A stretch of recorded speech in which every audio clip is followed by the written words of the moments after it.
2 Kings chapter 25. So in the 9th year of Zedekiah's reign, on the 10th day of the 10th month, Nebuchadnezzar king of Babylon marched against Jerusalem with his whole army. He encamped outside the city and built siege works all around it.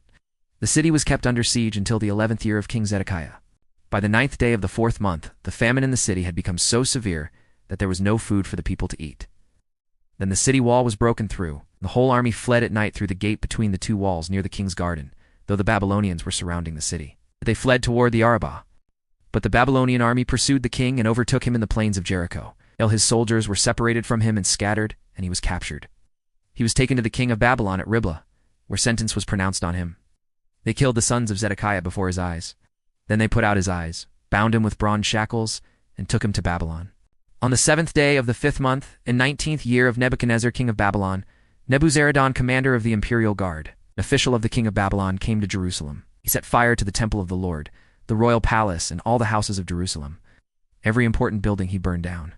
The whole Babylonian army, under the commander of the imperial guard, broke down the walls around Jerusalem. Nebuzaradan, the commander of the guard, carried into exile the people who remained in the city, along with the rest of the populace and those who had gone over to the king of Babylon. But the commander left behind some of the poorest people of the land to work the vineyards and fields. The Babylonians broke up the bronze pillars, the movable stands, and the bronze sea that were at the temple of the Lord, and they carried the bronze to Babylon. They also took away the pots, shovels, wick trimmers, dishes, and all the bronze articles used in the temple service. The commander of the imperial guard took away the censers and sprinkling bowls all that were made of pure gold or silver. The bronze from the two pillars, the sea, and the movable stands, which Solomon had made for the temple of the Lord, was more than could be weighed. Each pillar was 27 feet high. The bronze capital on top of one pillar was 4.5 feet high and was decorated with a network and pomegranates of bronze all around. The other pillar, with its network, was similar. The commander of the guard took his prisoner Seraiah, the chief priest, Zephaniah the priest next in rank, and the 3 doorkeepers. Of those still in the city, he took the officer in charge of the fighting men and 5 royal advisers.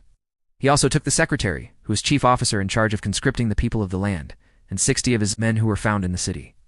Nebuzaradan, the commander, took them all and brought them to the king of Babylon at Riblah. There at Riblah, in the land of Hamath, the king had them executed. So Judah went into captivity, away from her land. Nebuchadnezzar king of Babylon appointed Gedaliah, son of Ahikam, son of Shaphan, to be over the people he had left behind in Judah. When all the army officers and their men heard that the king of Babylon had appointed Gedaliah as governor, they came to Gedaliah at Mizpah-Ishmael, son of Nethaniah, Johanan, son of Seraiah, Seraiah son of Tanhumeth the Netophathite, Josaniah, the son of the Maacathite, and their men. Gedaliah took an oath to reassure them and their men. "Do not be afraid of the Babylonian officials," he said. "Settle down in the land and serve the king of Babylon, and it will go well with you." In the 7th month, however, Ishmael, son of Nethaniah, the son of Elishama, who was of royal blood, came with 10 men and assassinated Gedaliah, and also the men of Judah and the Babylonians who were with him at Mizpah. At this, all the people from the least to the greatest, together with the army officers, fled to Egypt for fear of the Babylonians. In the 37th year of the exile of Jehoiachin king of Judah, in the year Evil-Merodach became king of Babylon, he released Jehoiachin from prison on the 27th day of the 12th month. He spoke kindly to him and gave him a seat of honor higher than those of the other kings who were with him in Babylon. So Jehoiachin put aside his prison clothes, and for the rest of his life ate regularly at the king's table. Day by day, the king gave Jehoiachin a regular allowance as long as he lived.